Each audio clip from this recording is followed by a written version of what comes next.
This is a typical Friday scene in Moscow. Thousands of Muslims fill the streets and sidewalks around the city's 4 mosques. We just don't have enough space. For Yusuf Sajanovic, a frequent worshipper at the Central Mosque, Moscow's largest, getting to prayer early doesn't guarantee a place inside. Most of the time, I'm praying outside. I can't remember the last time I got to pray inside the mosque. CBN News recently gained rare access to film during Friday prayers. Every inch inside was taken.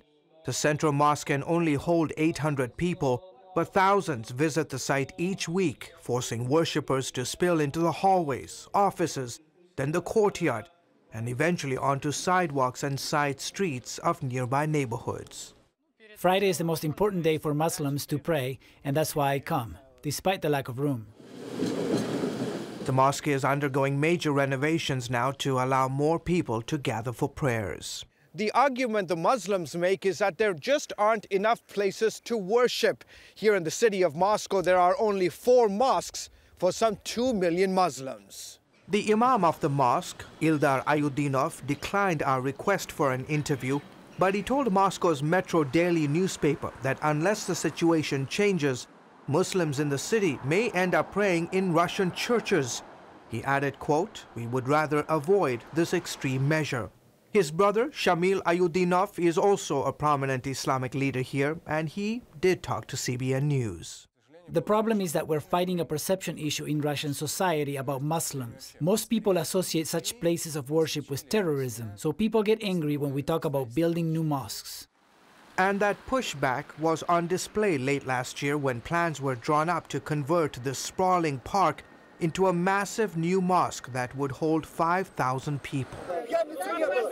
Local residents converged on the site, protesting the mosque construction and confronting a local Muslim imam. You are monsters, ugly creatures. Go away from here to your motherland. The neighborhood is made up of an ethnic group called the Tatars, the vast majority of whom are Muslims. Do any of you even know a Tatar family? Do you have Tatar friends? We need to grow our kids in the right way, not to drink alcohol or do drugs. Authorities have since scrapped plans for the mosque, but that has done little to calm fears here. I am scared. They come into a neighborhood and begin to tell us things we can and cannot do. We like to walk our dogs here and have outdoor barbecues. But the Muslims can say you can't cook pork or you cannot walk your dog around here. There are no exact figures, but Russian officials put the number of Muslims in Moscow at just over 1 million. Muslim groups, on the other hand, say it is closer to 2 million. Hundreds of thousands of immigrants like Sabir Adakur have flocked into the Russian capital since the collapse of the Soviet Union in 1991. Many of these immigrants are from former Soviet republics in Muslim Central Asia. Life is good here, but we feel the tension with the society as more and more Muslims move into the city. Tensions exacerbated by scenes like this. Thousands of Muslims chanting "God is great" and praying in the middle of major Moscow streets during the Islamic holy month of Ramadan. Such images prompted a local magazine here to dub this a Muslim city. The fear that Muslims are taking over is a real one among some Russians today.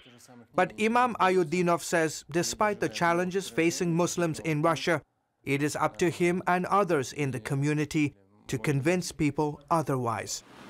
Still, he insists more Muslim places of worship must be erected to meet the growing demands of the population.